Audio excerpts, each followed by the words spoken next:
Thank you so much for having me, Yanis. I really appreciate you being on me being on your podcast. That's it. Not you being on. I've already taken over this show. Taken over the show. You're welcome. You are welcome actually, because this is your host. 100%. This is a hostile takeover of your pod. I start off as an alpha move. I start off with editing and having a podcast. Yeah, I just go on and be like, yeah, your podcast, mate. We'll see about that. Thank you so much for having me. It's always a pleasure to talk film. So I appreciate you having me on as someone who's not by any means a film expert, but a film fan. Appreciate you. And I love having comedians on. It's like, oh yeah, debatable. Debatable, valuable. We'll see in the comments. It's supposed to be fun. Least funny man on the internet. Like, all that one you call me. I get some of those. I get some of those. It's never from a guy I want to trade lives with. That's like that good, of course. It's never from someone who has smiling in their photos. Yeah. It's also, we were saying it's been a while since we've seen each other. Long time since we were at the disgraced 21 Soho, working the money laundering company of 21 Soho. We used to Allegedly. allegedly. Well, also that's what's great about being a comedian is that you can always say, "I was thinking, look, Yeah, you can say that. Having worked there, I cannot say that. hey, yeah, yeah, this is more of a whistleblowing podcast. If you are on my, we've got two podcasts simultaneously running. We've got the film, and then we've got the whistleblower, which is my podcast. Whenever I go on someone, I go on a podcast. Exactly. I always try podception. I always try to start a new podcast during someone else's podcast. So it's so good to have you on, Yanis, talking about 21 Side. We appreciate you. But yes, no, I can say, but that is true. I mean, that's again what UK is good for, is that we have a lot of laws defending jokes. Yeah. So you can get away with saying the actual truth. But then go, well, as a comedian is joking, they can't take me to court. So yeah, but the money laundering company, it's called Summer. I haven't been there for a while, but we used to work there on things together. So, Yeah, I see all the time. oh yeah, I was always on. If there's an unpaid podcast guest needed, as clearly right here, I'm high up on that list. I'll tell you. People are you doing Frank Skinner's podcast there? No, not on that one. But I'll tell you who I am. Do you remember Yanis from 21 Soho? Oh yes, boy. I'm the big time. It's a pleasure to be on here anyway. Thank you for coming on my podcast as well. So tell me more about this inception. The conception Going on, inception. I do think, I will say, and I've said this on podcast before, I do think generally what happens when I'm on anyone's podcast, I'm always grateful for people having me on, is they'll always end with, I think that's the longest episode I've ever done. Really? And it's never the funniest or the most exciting, fun, informative. It's always just, woof, that was long and felt long. So yeah, I do think that, I mean, I am in the midst of starting my own podcast. Oh, you're up, Flash, this podcast.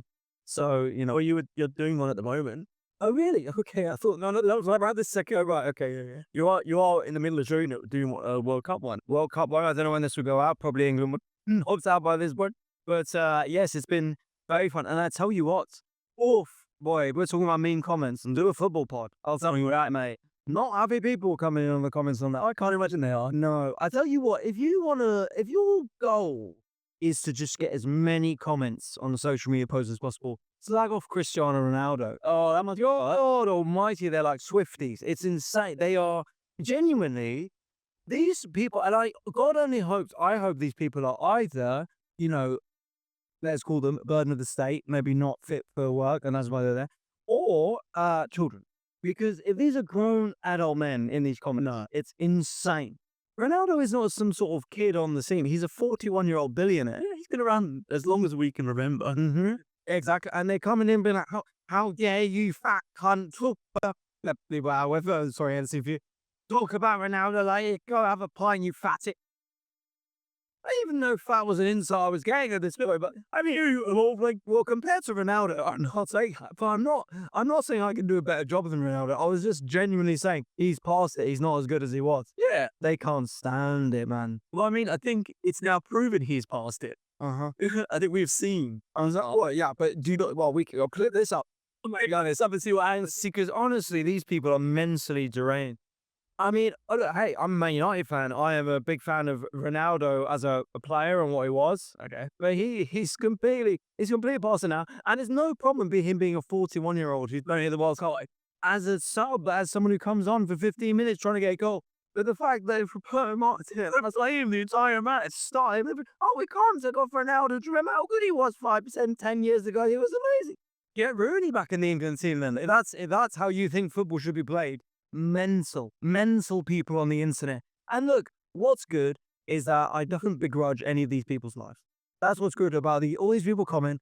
I go, hey, if I was in my mom's basement and I was 38 and fine, and ever touched a member of the sex I fancy ever, then I would be here as well. So look, I've only got 3 years to live up to Ronaldo.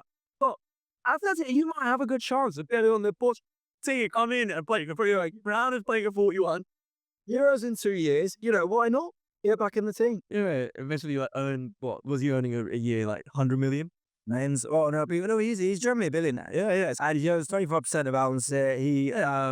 He's now at the point where, could you imagine that his manager of Al Nassr is also his employee? Great. So imagine back when Ange Postecoglou's come in and he's like going to be like, oh, Renault, I just need you to track back. And Renault's just like, I don't think so, mate. So what I'm paying your wages for. No, I'm gonna start. I'm gonna hold the ball myself. And yeah, just pass it to me. Wouldn't you love that? It's like being Ronaldo or being Taylor Swift or being Donald Trump. Wouldn't you love it that just So fun. you did anything and there was just armies of idiots in the comments just defending anything you did? You do a shit on a baby. And people were like, well, actually, that's good for baby sussers. You know, I think my baby Ronaldo scored more goals than you ever will, Fatty. Like, it's quite nice. I don't think it was really good to you yesterday. Look, there's one comment. And I tell you what, when I get this guy, I'm going to sit on him, man. He won't like that. You take a shit on it. I'm going to take a shit on this kid. Look, I've got nothing against kids being in the comments. That's fine. These are adult men. So weird. I've got something against kids. Why kids in the comments? Wouldn't you be, honest, at that age? Wouldn't you? They shouldn't be allowed to be in the comments. Yeah, I mean, well, but letter of law, yeah, I mean, I don't think that you're not allowed to have under 13 in this country, is it? So, what the letter of law, right? You're quite right. But at 13, I mean, look, we didn't really have, well, how old are you? You're going on 37. So, oh, okay, so we've got a similar age. So, Yeah. well, I'm actually younger than you. Yeah, you're younger than me. You've got amazing skincare. Well, so that's super coming through. Yes, Jesus, that you're going to get fewer hate comments about your appearance than I will, believe me. But I'll get baldy. Don't worry. well, yeah, to be fair, that's absolutely true. There's no comments I get. Yeah. Well, I bet. I mean, that's tough because what can you do? What can you do? And look, we've got some of the most successful men in the world are bald. You know, Jeff Bezos, is he getting bald? Well, it probably is. That's why otherwise in tech. So, but, you should actually have more ambition. All that. So we grew up at a time when you couldn't really access celebrities, famous people with known. So you just hope you see one day. Whereas now, if what we're talking about, so 25 years ago, Oh yeah. if you could have just slagged off professional footballers and you would, wouldn't you? I would. Yeah. Probably. I remember I was 19 when I got on Twitter. I remember.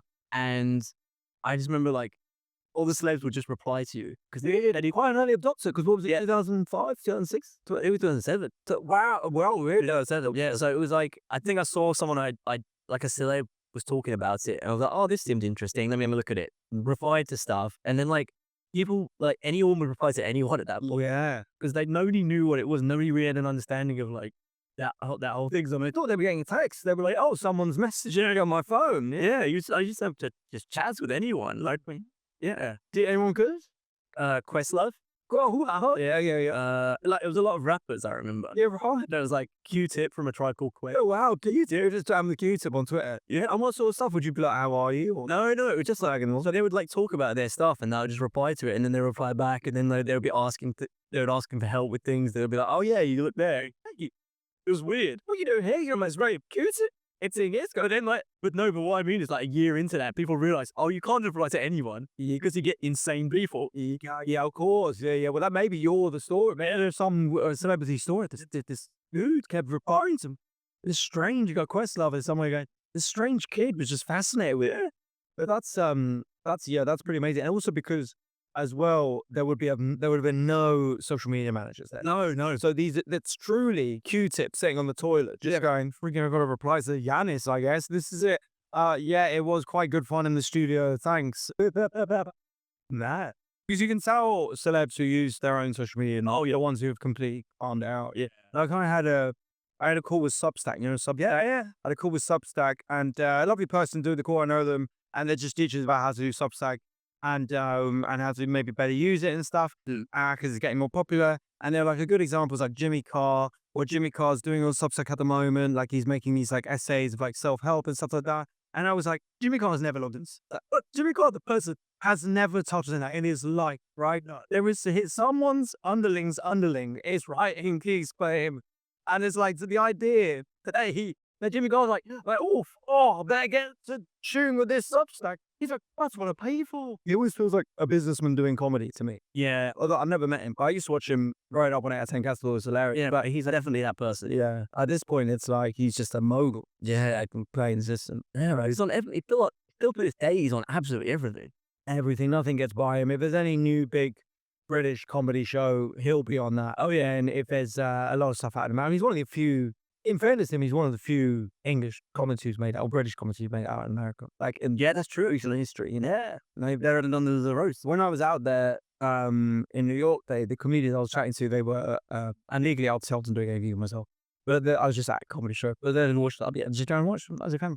And the comedians out there, they'd be like, "Who's good in the UK?" And they really didn't know anyone. And they were like, "The Ricky Gervais, Jimmy Carr." And some of the comics from James Acaster, because amongst comics, he's like really, but that was it. They really didn't know. You'd only Mickey Flanagan, Russell Howard, Peter Kay, they don't care, man. I was going to say, like, do you know what's actually helped a lot over, especially in New York, apparently, is Taskmaster. Yes. So they seem to all know the Taskmaster contestants. Like you're saying, Acaster. I think that's how a lot of people know him. Yeah, I mean, it's amazing how big that show. I mean, what kind of show runs for 20 years nowadays? Anyway, it's amazing. It's a great format, great people, fair play. This is me. I'd love to be on it. And in fairness, I've watched one episode in my life. I don't want to relax watching other comics do a job one or two. That's how I feel. I completely feel like that. I mean, I enjoyed the episode. I'd watch them on Bake Off or something like that. You know what I mean? Oh, really? Yeah. See, I would not watch them on Bake Off. Yeah, really. And yeah. Well, because also, but they're diluted by they're not there in comics there. Where it's just comics, I think, at a comedy show. Yeah. I did enjoy first season and laugh one laughing. I will say. Oh yeah. I thought that was it. That didn't. I watched that with my partner and that didn't make me feel like, oh, I should have been on. I was just like, I'm enjoying this. Oh, really? Because I feel like, yeah, that seems like something that comics would want to get on as well. I'd love to get on it.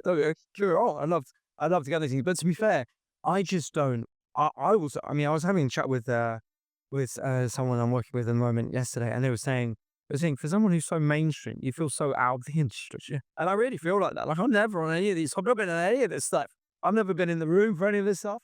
And yeah, I'm just talking about like the dating stuff. I'm not like some sort of right-wing crusader comedian or doing like really mental, strange stuff. I just, for some reason, just never chat to these people. But to be fair, it's my own fault. I just don't think I find it hard hanging with people I don't think are truly like nice people. Yeah. And I feel like you got to do a lot of that when you're like trying to get into these rooms and kind of schmooze with producers and hang out with comics. Great comedians don't get me wrong, but no, I don't. Really great ones.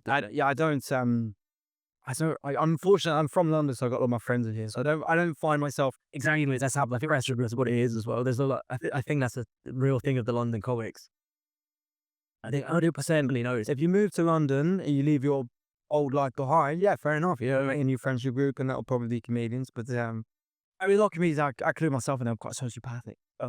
So I find it hard to be around it. You actually have to be as well. 100%. Like kind of like deluded self-involved sociopaths. As much as I'm not saying these people are necessarily nasty. No, it's just nice hanging out with like the normie fit and civilians who were like, oh, we invited you to that thing just because we thought you might want to come, and not be like, well, who are you bringing? And what can I get out of it? Yeah, 100% now. But I'm your friend, and also I do think I look at some of those comedian friendship groups and I think, why don't you stop doing comedy? You just stop being friends with this person. This isn't like, well, personality-wise, we really get on. It's like you get on because you both like each other's comedy, yeah, and you're doing comedy together. And if one of you like, oh, actually, I'm just gonna like just work as a nurse, they'd be like, okay, weird. Well, I guess we stop on that guy then. Nothing's talking to you. That's the point. How cool can I bitch about you? You don't even know the comedians I'm trying to bitch about you with. That's the other thing. I hate gossiping, and that is. My partner struggles with this as someone who wants to gossip. And, she's not in comedy or whatever. Yeah. She likes to gossip, but 100% and wants to gossip. And we'll cut, and I'll be like, okay, great, but I won't really engage her. So I'm furious. Mine just does not care whatsoever. She doesn't care at all about comedy, about the gossip at all. She's like, oh, yeah. Oh, yeah. Okay. That's good. Because I have dated before in the industry, and that's tougher because it feels like you just never get away from it. And that's what's quite nice is like whatever's going on in comedy or comedy industry for me, I can go back to her, and she's, as I said, she doesn't know these people. She's not that bothered. So yeah, exactly. We can talk about something else. But she wants some gossip from somewhere. So I guess I've got to go start cheating on her then. Just bring that back to it. You'll never get sorry slept with. Yeah. But yeah, I feel for her. I'm just not, I'm not really good at that. Again, a lot of comedian relations are about that, about like talking about who's doing it and stuff like that. That was the other thing of like working at a comedy club. You just see all the gossip. You just hear everything from you just hear, especially in the green rooms. You just like even when you're just like getting on with stuff and you're in the green room, but you're like working on other stuff, and you just hear the comics talking. You're like, like you do this in front of me. Yeah, you're like what? You're like the sort of and not to be too derogatory, but I will. The sort of chambermaid of the royal court or something like that. You're like going around, and they're going, well, and then we'll invade Spain, blah blah blah. And you're like, oh shit, that's what going on. I realize I'm in the industry. Yeah, you're still working at the castle now, and fucking hell. Yeah, there's a lot of that. And I get it. I mean, it's also for people. It's for comedy is an obsession. It's like all people are interested in. Yeah, and so I do get it. Like, yeah, you can just keep chatting. Like I can do the same with football, and I can talk comedy in terms of the craft of it all day. I love that sort of stuff in comedians. But I kind of overall like I try and just talk about comics that I look up to, like because it's gonna be like I don't know. I feel like it's more like I want to talk about the comics we want to be rather than have you seen how shit this person is? And it's like, yeah, but you're doing better than them. So what is this? This isn't punching out. Get out of that. Like I was talking about Jimmy Carr, and I kind of think, well, who are we to Jimmy Carr? You know what I mean? Who are we? So whereas I think when you're like just shitting on someone who's like just trying and maybe they're not that good or they're a bit annoying or whatever, and a lot of comedians are neurodivergent as well. So someone's just autistic, and people are like, oh, he's such a dick. He just never gets to, he never reads the room. It's like, yeah, duh. That's why he's here. That's why he's not frontline in hospitality. And I kind of think, yeah. And I think there's other people where I think the intentions are bad. Like maybe they're not the nicest person. And so but when people are just saying off other comedians being shit, I just think anyone who gets up on stage and tries that, just think, fair play to them. Like fair play. And also, I just think generally the cream does rise to the top, and you will get better if you get better at comedy. And there's not many people who make it proper big who don't have some comedy chop. Exactly. Yeah. There's no like amazing person. Like, sorry, there's no one's doing amazingly that's like not got something. You know what I mean? Some quality on stage. Like I remember when I started comedy, I was kind of I was like 42 when I started digging in London. And sorry, jeez, yeah, early. I mean, I did my first gig when I was 20 at uni. But then I didn't. It was when it was 2017 where I was like, I'm gonna try and be a comic. Like, and that's for a few years, I was kind of doing a couple of gigs, stopped doing gigs, do a couple of gigs. That's what I find mad are the people who just start and then they've done like 100 gigs in 2 months. I go, how have you just made this? I don't get it. So they, yeah, I remember because it's quite for me as a student, and when you're young going into comedy and stuff, you just kind of like mental stuff. Especially if you're like trying to do comedy and you like anti-comedy and comedy about comedy and stuff. And I used to look at people like Russell Howard and go, oh, if anyone could do that, Jesus Christ, it's so boring or whatever. And then I remember I used to work at Angel Comedy, and just where the Bill Murray was opening, he came down and did a set and just absolute reacted it, man. Just the decibel. Oh yeah, I seen him do it. I seen him, well, you know what I mean? Amazing. And you're just like, oh yeah. And then it just sparked for me. It's like everyone who's on TV, I mean, back then it was TV, has proved it in the craft. That's why oh yeah, sure. Yeah. I found the same thing when I started working at those comedy clubs. It's just like for a while I was like, oh, I don't like all this and everything. Watched it in person. I was like, oh, I get it. I get it. I get the difference now. Yeah. I get how good these people actually are, and like what they can actually do, and how they can captivate the audience. Yeah, like there's something there. There's something there. And they've done it. And and again, the game's changed a lot in the last 5 years. But those guys, they had to do that on the road. They had to do that everywhere. Like they had to. And you could say, well, now it's like hack, or they've been doing the same stuff or whatever. But nonetheless, they've gone and been headliners at really tough clubs. Like clubs aren't as tough as they were back then. From from everything I've heard. John. I mean, look, like at Jongleurs, Oh yeah, people be like whipping burgers at you. I mean, there was one lady who used to work at Jongleurs, and she was telling me the story. She said Sarah Millican was on stage, and a guy from a stag do just ran up on stage while she's on mid-set, picked her up, grabbed her, and went, "What? Hey, this is Sarah Millican," and then put her down. And went back to her seat, didn't get chucked out, then just went back to it. Everyone loved it. They were like, oh, brilliant. And then she just had to continue with that. I mean, you don't get that. No, anyway. Yeah. So I think like now the difference is you get people just shouting things out because they want to get clips out of it. I just don't really agree with this. You don't. I think it's the opposite. You think people are trying to you think like they're more scared to be spoken to. People are scared to be spoken to, but I saw a big change in the time that I was working from like when I started to when I'd finished, I saw a big change in how, and like, and also I saw a change in like comedy clips going out there as well. So I saw a lot more crowd work stuff, and because of that, I saw a lot more crowds yelling things out. Yeah, interesting. Because I feel like I am in the minority with this one. And It's interesting because I really would expect it of your, like, I think people, I would expect, because I feel like you do crowd work as well. I do some crowd, I mean, not in my show, still got advice. I know you don't like to get in there, but yeah, I mean, I've got some crowd work clips and stuff. But I think, I know what this is a testament. And again, maybe I'm just, it's because you're my audience. This is my testament to my audience where I feel a real anxiety from them. You turn up that the show, because of what they've consumed online, because my show is, but my audience probably from online. Yeah. The stand-up clips they would have engaged with will mostly be crowd work clips, because that's the kind of comedy that's just so prevalent online. If you're not into comedy, you'll be into crowd work, because it's kind of more of a story, it's chaos, it's improv, it's something. It's not actually like, oh, I've got to sit here and understand stand-up. So that they really are so hesitant to sit in the front row, because they think I'm just going to get up there for an hour and just be like, so what do? Are you in a couple? Fuck you. You know, that's it. You're a wanker. You're a nonsense. They just think that's the show, and that's not you at all. No, it's not me at all. I don't want to talk to. I don't talk to civilians. We're wasting my time, and I don't like them near me anyway. So, but I'm there because I am a stand-up. Like, I want to do stand-up, and it's funny. I was chatting to someone's my mate. Her aunt went to see Matt Rife in London. Oh, right. Really interesting the way she reacted to it, because she was saying in the first half he was just telling story, and she was like, "What's this? This is I've come to the guy. It's the guy who like completely annihilates. Yeah, what's he doing?" And she's like, "I didn't get it." First I was like, "What is this? This is rubbish." And then apparently before the break he explained. He's like, "Right, so that was stand up. Now in the second half I'm going to do crowd work, which is what you've all come for. That's the I need to do really like clocks into our in 100%." And then but she said, "Second half, brilliant." She was like, "Oh, that's amazing." Like then he started like eviscerating people. But she just apparently like the first half he was doing stand-up and people, and you know she's sitting there like, huh? Or like, why is he doing this? And it's kind of almost like one of these.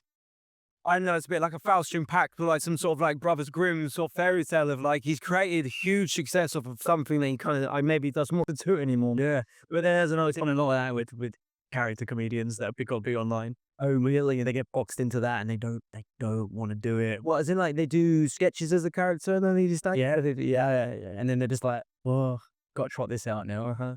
I mean, I always rail against it. Like I didn't really understand what I was going to reap what I sow when I started posting online, because I was just like, oh, sketches. I'm like, always wanted to do sketches. I was scared of doing them.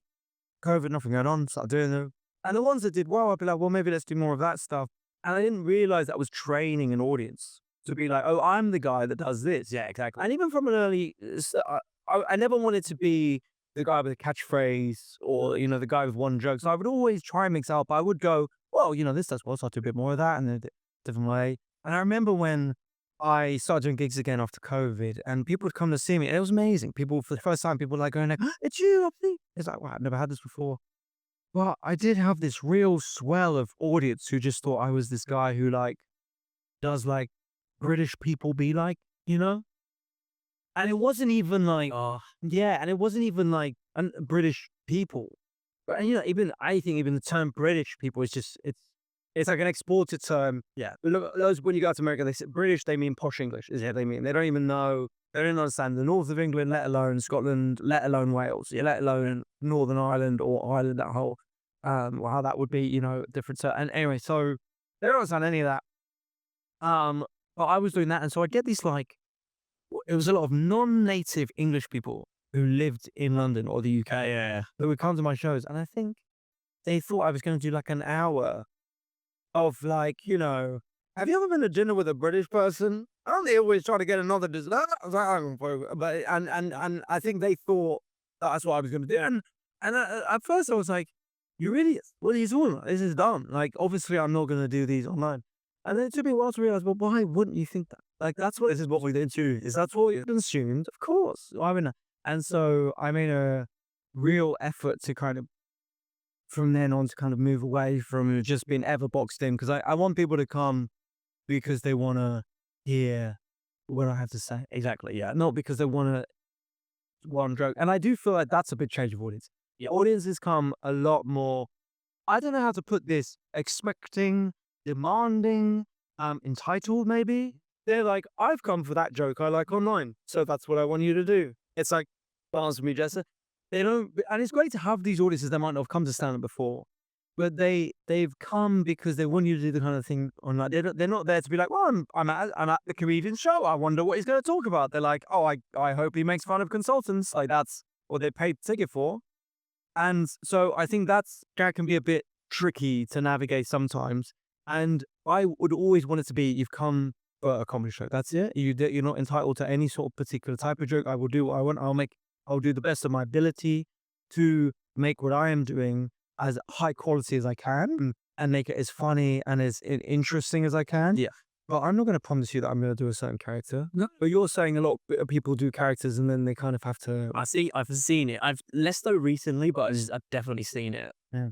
Um, I do think that's changing. I do think character and sketch, we're moving away from that and we're moving into talking to camera. Yeah. And I think people want to know who you are. They want authenticity, and people, I think, are more lonely.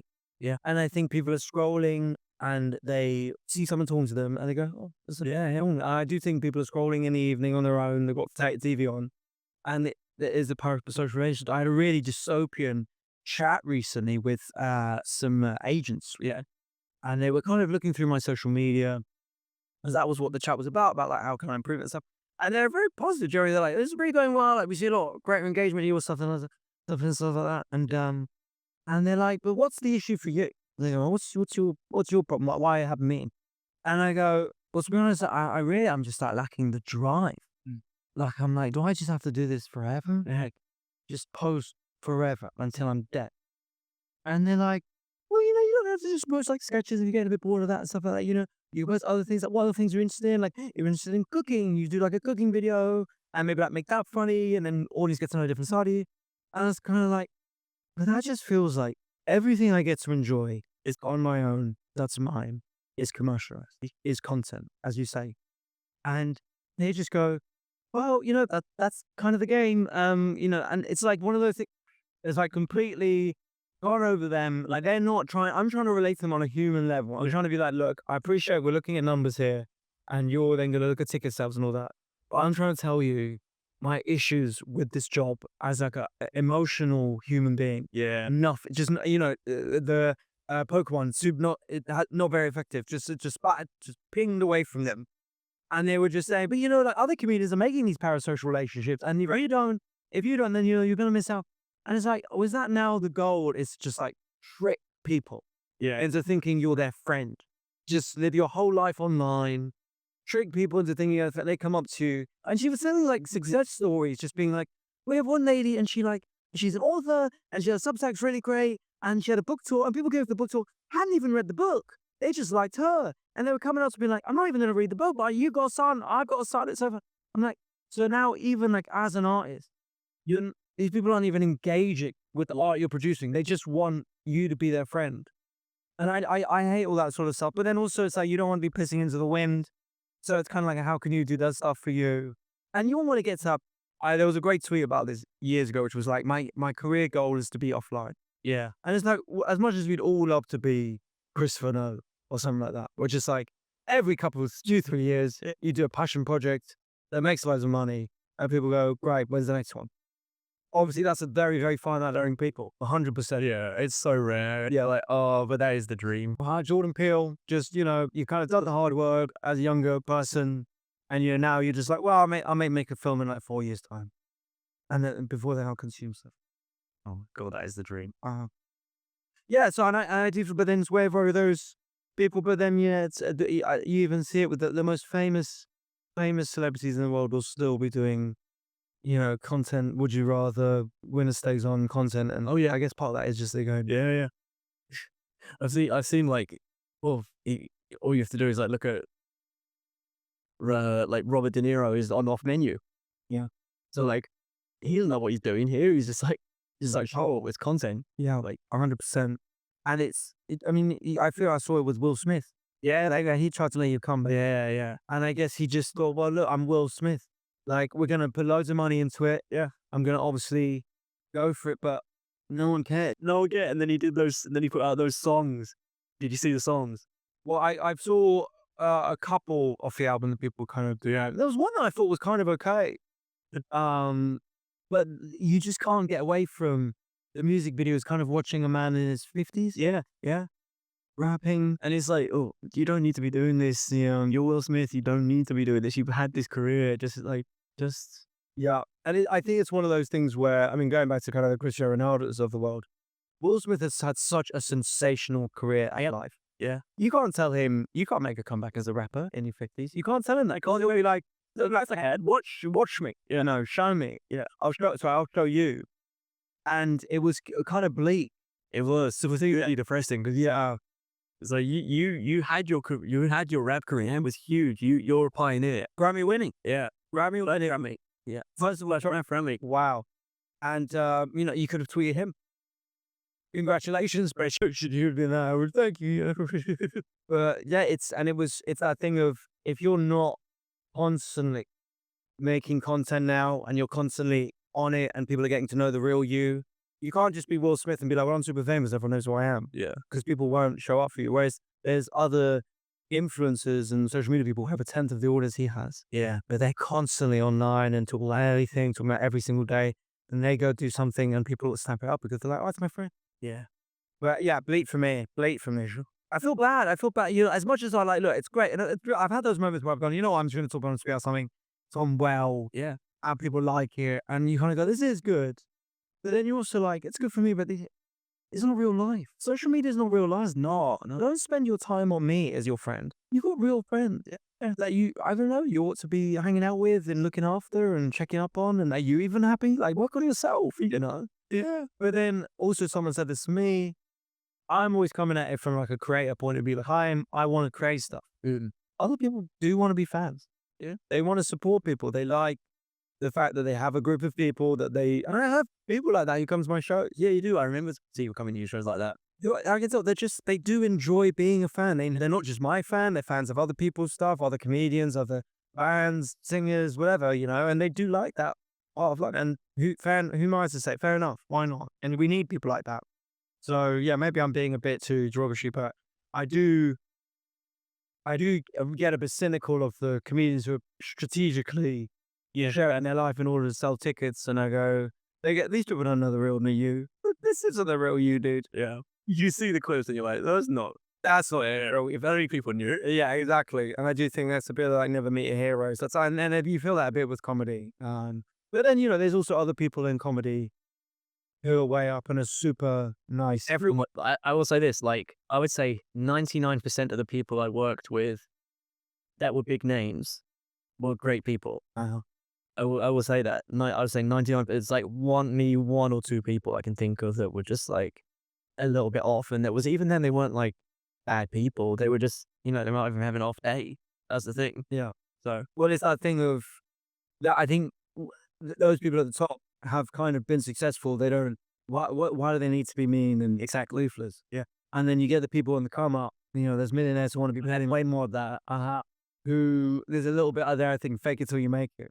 It's like, if I walk in, I pretend I'm a big deal and I mean to Yanis who's working here, or like I'm rude, or like I think it becomes real, yeah, me, it becomes real for other people. And I thought I remember one of my jobs for the comedy, I worked in PR and I had to do this thing. It was not a bad job, but it was like I was at this like marketing event and I would interview people there, just a short 5 minutes about the event, about this, and I was interviewing very big people. I mean, not people anyone else would know, but like, for instance, like the chief marketing officer of Barclays. So like these are people who have very, very strict calendars. yeah. And so they're very high up. And I remember, and the problem with this job was they weren't booked in these interviews. We were like grabbing people. Yeah. They're in the green room and you had to be like, I'm really sorry, but we're doing this for blah, blah. Could we you 5 minutes of your time? Like Vox Pops, basically. And I remember there were people there who was so nice and patient and friendly and chatty and would ask me questions about how it's going for me. And I thought, this person's calendar is so full and then like this. And then that meant when I would be with someone who was so rude, you know, dismissive, I would go, oh, here's a choice. Yeah, you don't have to be that successful. There's other people who are just as successful as you, if not more, who are really friendly and giving me their time when they're covered and so forth. So that is a choice from you, and it might have served you well when you were younger or whatever, but that is a choice. If someone's mean or rude, or what, as you say, some people have off days, fair enough, but you can tell when someone's just rude, yeah, they're rude, 100% tell. And that is a choice that they're making. So never think that, oh, that person's too busy to be nice. Yeah, 100%. Yeah. I see why now I've seen why your podcast ended up the longest months. Chat and chat. It was great. That was so interesting though. There was Right about that. There'll be a lot of editing on this podcast, I'll tell you that. My friend said to me, you could talk underwater, which I'd never heard. It's graceful. I learned that. Oh, Yeah. that's great. Well, thank you for having me on. This is the kind of insights. No, I like it when you get the woodsman on. I love that. The woodsman. No, because I just remember the other thing that I love that you do is you brought your dad El Tony. El Tony, the Wolf of Mill Hill, yes. The Castle Lady, yeah. This, yeah. So, I'm from Bonnet. oh, man. What school did you go to? I went to Dane Grove. Dane Grove. Right, okay. I went to Kiwi Boys. Then I Yeah. and then I moved when I was 10, so I went to a secondary school in a different place. Oh, right, okay. That was, yeah, I didn't think. Yeah, I went to private school. I went to St. Paul's in Norfolk. So today you would have done that. But yeah, Barney, I used to go to school in Barney, obviously. Yeah. Fine, you go up to Barney. Yeah. Yeah, wow. And then where did you move to? To Cheshunt area. Yeah, right, okay. You're different there. Yeah. Wow, how funny. Yeah, good time in Barnet, mate. I had a good classic London suburbs. You know what I mean? It was it felt very in between, is he there? Because you were kind of I've always said that. 100%. You were kind of in London, Yeah. sort of. You got the tube and stuff, but also you kind of weren't after. You were going back to your nice house or whatever, and leafy part of. So it was I'm kind of cool, but I'm not, and yeah, especially going to somewhere like Queen Elizabeth Boys Grammar School. Jesus Christ, we were losers. Good test results, though. Tell you that. I didn't remember. I remember looking at it. It was maybe I'll go here when I'm in secondary school, and then I moved away. Yeah. Is there the other one I applied to was Mill County, which I was too. But yeah, went in there and well, what we got in test results, we did not get in social skills. So other thing, but yeah, no, how funny Barnet. Yeah, there's a few.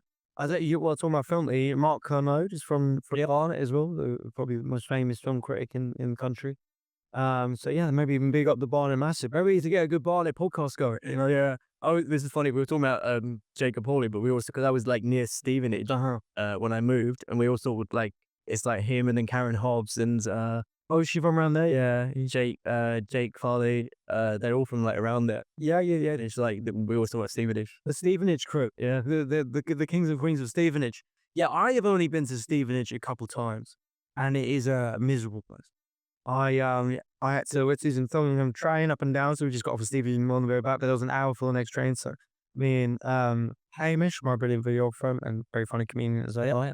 We had to spend an hour at Stevenage. Long hour. Oh yeah. Primark, Subway, Drake's.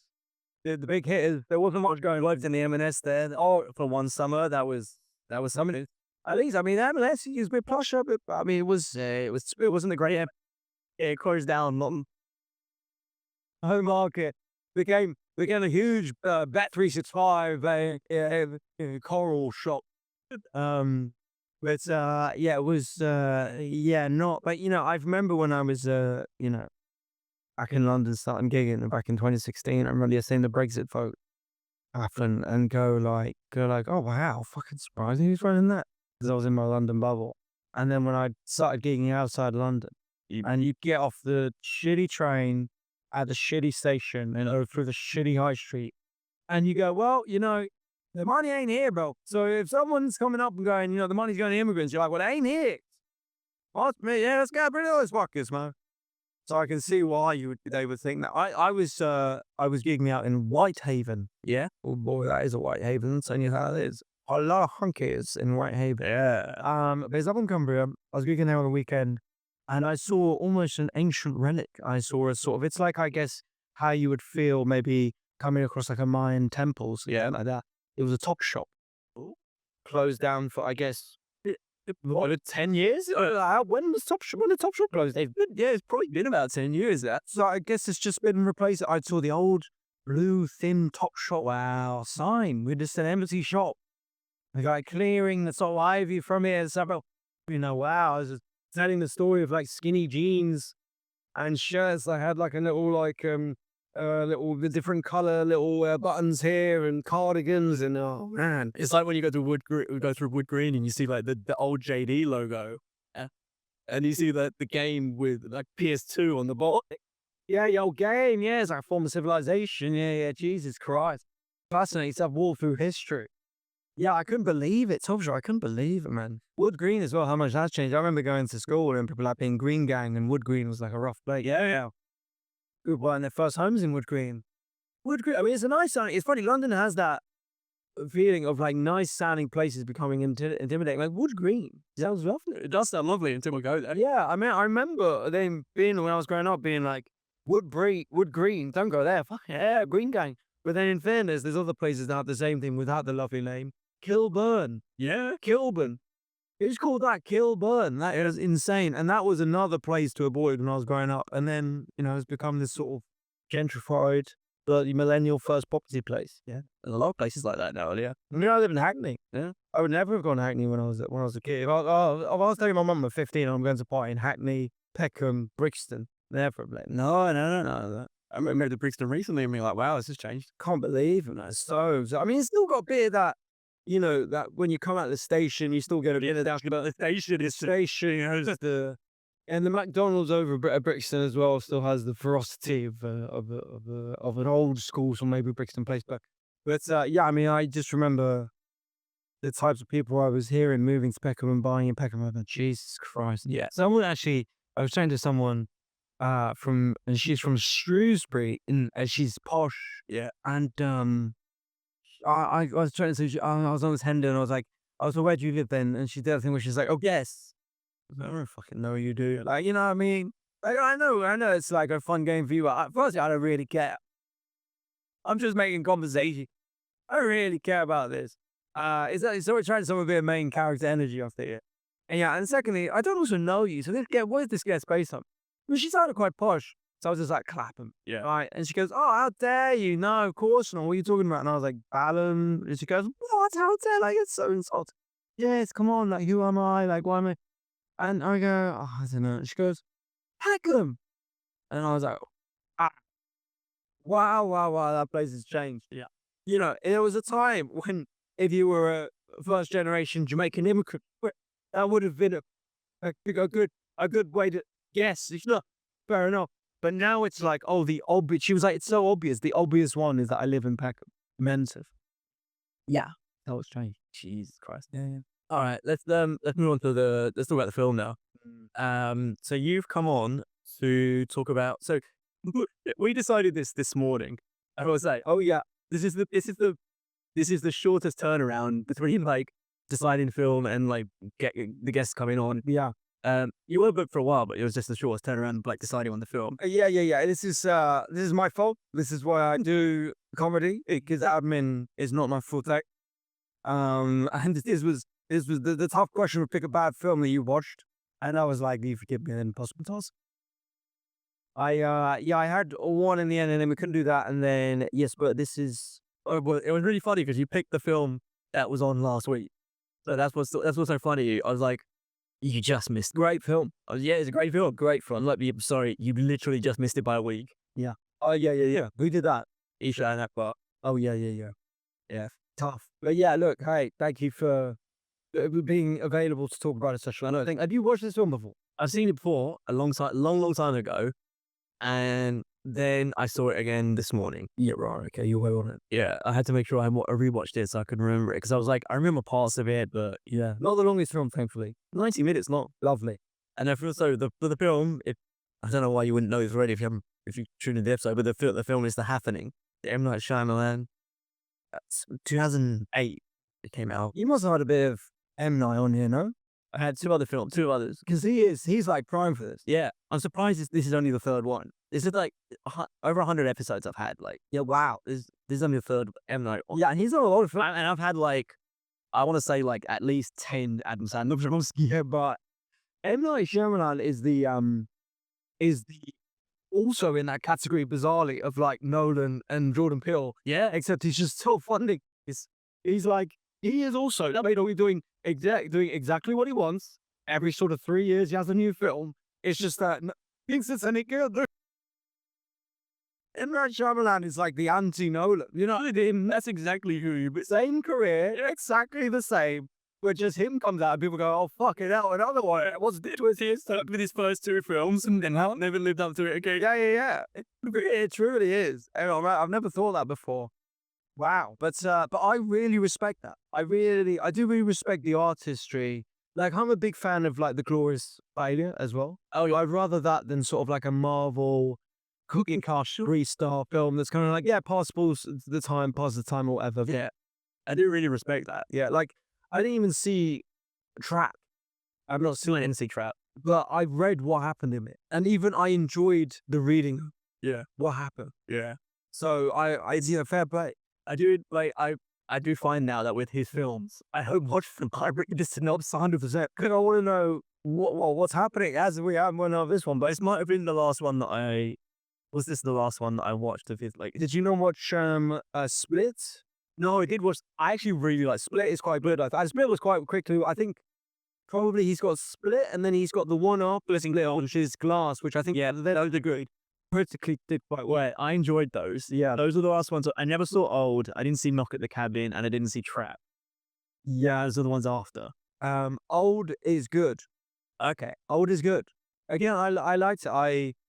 Old rated. I think that critically did okay. I don't think it did great, but I think it would have generally got 3 stars. Is my guess. I think is it above 60? I would have said 61. 60. You think it's 61, 60? I think early 60s. I'm going to say. It's got one of those names that doesn't even come up. Oh yeah, of course. Yeah. Old. I think was it 2018? No, maybe later than that. 20. No, it must be later. 2023 maybe. Bring him out. Yeah, so it is rated 50. Oh, okay. I'm a bit off. Not terrible though. Not so harshable. Whereas The Happening, did you see? I can't remember. 27. It's 17. 17. Audience is going to mix that up. I'm defending OJ here. Audience score 24. Okay. Okay, great. But maybe this is something we'll come to. But it's the thing that I read about it is it's had a reevaluation and people enjoy it as a B movie now. Well, thank you. Thank you to the people who won't be cowed by popular opinion. The free thinker hated this when it came out and then have completely revisited it. Yeah, really. Yeah, I heard that it's been a little bit of a, I think maybe because of the time we're in now, which wasn't as much in 2008, of the mass paranoia and jumping on bandwagons and the spreading of misinformation. Yeah, I think has maybe given it a bit. That's a really good point. I didn't even think about that part. Yeah. Well, but then I think there's elements for which it's clearly that's not the intention. But this comes back to, I don't know, are we getting into it now? Are we starting to get? Yeah, I don't know how you like to do it. When you like to go to this, but do you want to give a synopsis or do you want me to give it? I as someone who's just watched it this morning, I think you'd be best placed. Okay, so there is some kind of weird thing going on with the world where people are just like committing like mass suicide, it seems like, and nobody knows what's going on. They discover it's something to do with plants. There's film, it's not common, and it's some kind of natural disaster where the plants are making people commit mass suicide. That is the basic synopsis. Mark Wahlberg is a scientist. Should be the tagline of the film. Zooey Deschanel is his wife.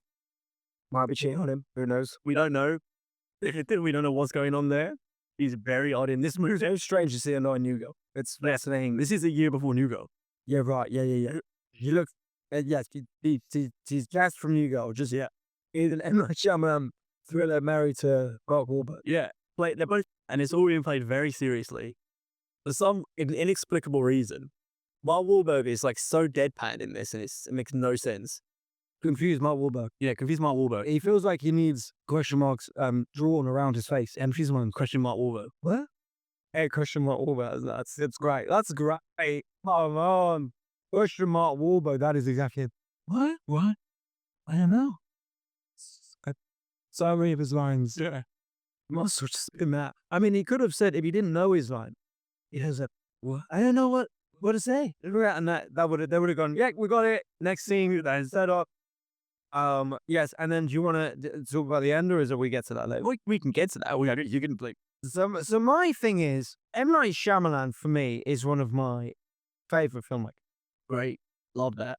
Not because he's good at it.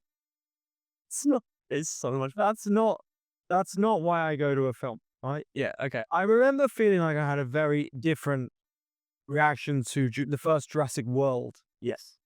which did obviously very well at the box office and was obviously a very successful reboot financially. Yeah. But it was one of those ones where I think people were kind of up for another Jurassic Park, and then lots of people saw it, and they kind of said it was okay, and then as the discourse went on to the next month, it became like this is the most stupid film ever. Yeah. And the whole thing about her running in heels, was it? Who is it? Laura Dern? Is it or no Laura? Oh no, it's Bryce Dallas Howard. That's it. Bryce Dallas Howard. That's it. Yeah, Laura does the original. Sorry, yes, and running away from like a T-Rex or super T-Rex or whatever in high heels, and but I was like watching that in the cinema with my dad, Yeah. 10 years ago, thinking this is great.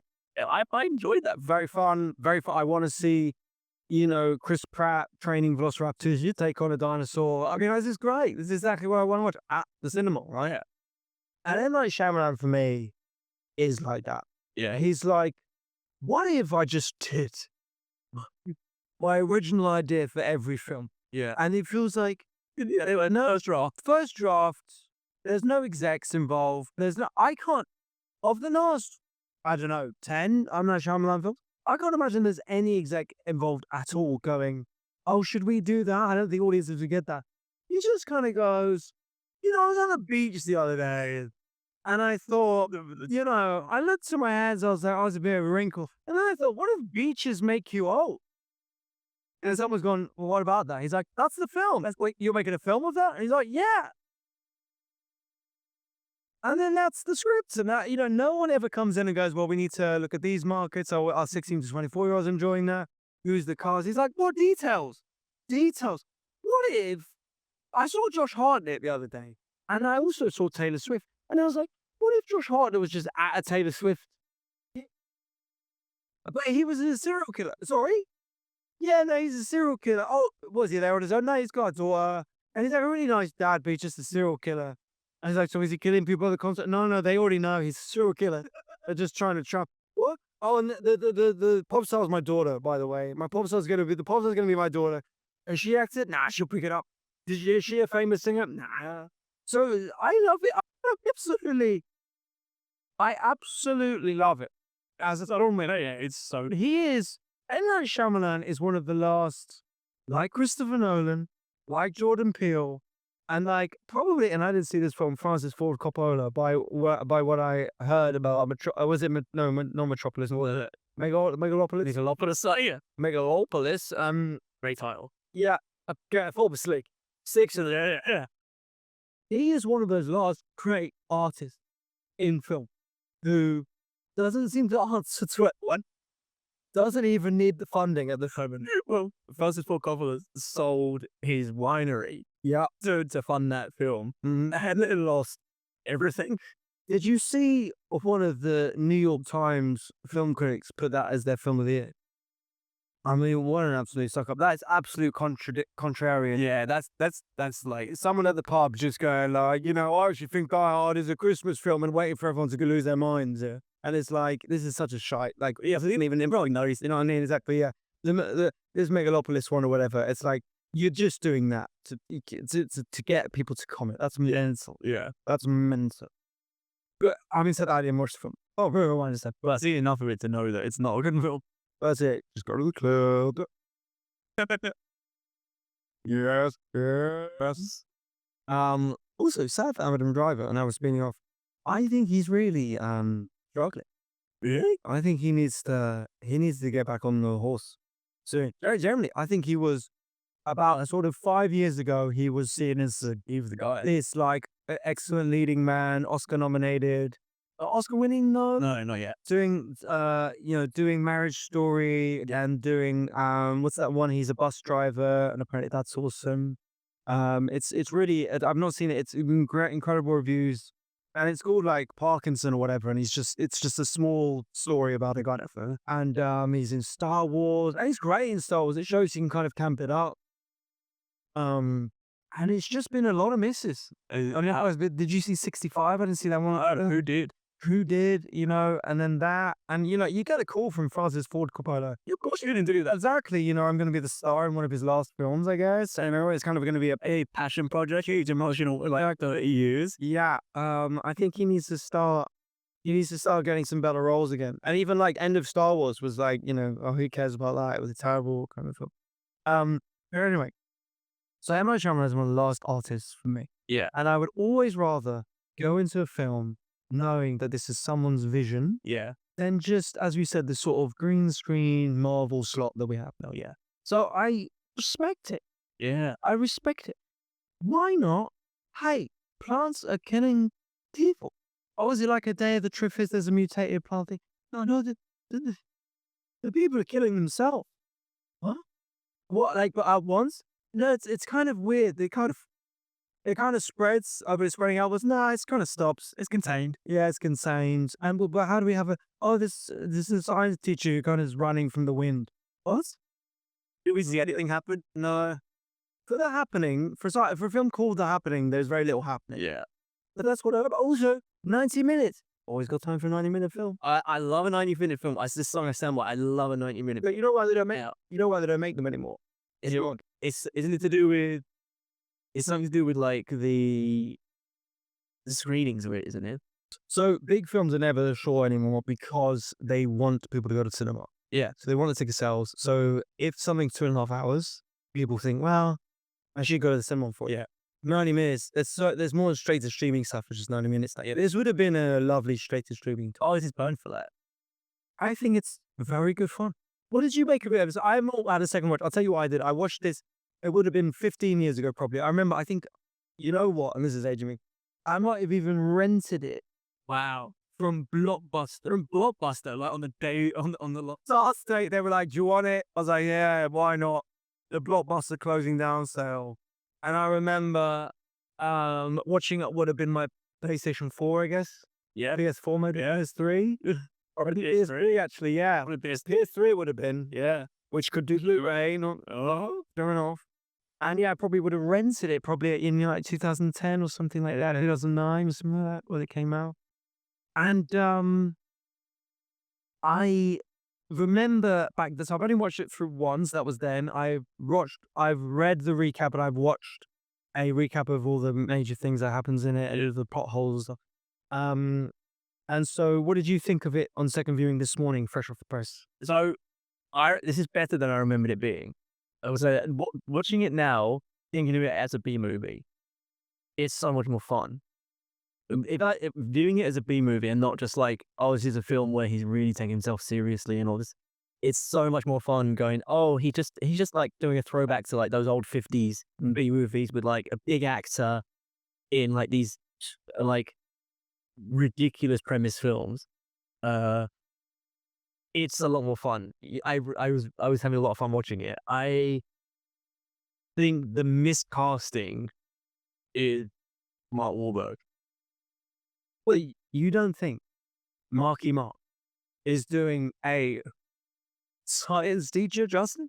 A high school science? He screams science and education. He screams it. That's screaming. Marky Mark, famous Christian, who probably, I mean, I don't know if this is on record, but I wouldn't be surprised as a creationist, I would imagine so. As a high school science teacher, Yeah. you don't believe her? Married to a new girl who goes and then plays, I guess, like a 28-year-old or whatever, and Marky Mark looks 38 the whole time? Yeah. No, you don't think that's the right cost? No, somehow I don't. That adds to it for me. It does add to it. And I also think we should mention 2008 Mark Wahlberg is different. This is not the He's on top. He's high. He's like a hot property. He's obviously, I guess this is pitched to him as, what's he been in at this point? I'm trying to remember, but he was definitely sort of noughties and 10s. He's definitely been in Boogie Nights, which is best film. But then let's get it up. fresh off The Departed. I mean, It's got nominated. I mean, come on. You know what I mean? One of the best films of all time. Yeah. He's just coming off that, and he was great in this part. He's not. He's great. He's amongst very good actor, and he's great. Great. The Fighter 2009. The Fighter is fantastic. The Fire's is 2010, so those terms are of this. So, but this is a great period of Mark Wahlberg. It is. I mean, him and Christian Bale, The other guys, great stuff. great. Yeah. I have this theory, yes, that celebs, you kind of get 10 years at the top. Yeah. You get a decade of hits, of being cool, and then after 10 years, it's hard. It's hard. If you look at actors, Marky Mark being an example, especially with musicians, Drake, Taylor Swift, these are the people at the top. And you also see that even with like football pundits, there was a time when people like Gary Neville and Jamie Carragher they were seen as like, oh wow, they changed punditry, they're amazing, and it's starting to get a lot more criticism there. And I think it's really hard to stay on it and stay cool because generations move on. They're seen as cool by people who are older than young people now. Yeah, so it's not cool anymore. And I feel like this was in his 10-year time. You know what I mean? Yeah, I didn't actually think it was. And then, in the last 10 years, if you look at what Mark Wahlberg's done, I mean, what we talking about, It was rough. some Christian films. Was he? Balls Up was his last film. What's that? It's a straight to Amazon Prime movie. Comedy film. Yeah, about him going to like some kind of Brazilian World Cup. Yes, he's with the guy from The Bear in this. Yeah. Family Plan 2. Family Plan 2. He was in We Bought a Zoo. No, that's Matt Damon. That's my God, my God. Because I even thinking that wasn't that bad. Daddy's Home. Yeah. The Transformers movie. Yeah. Uncharted.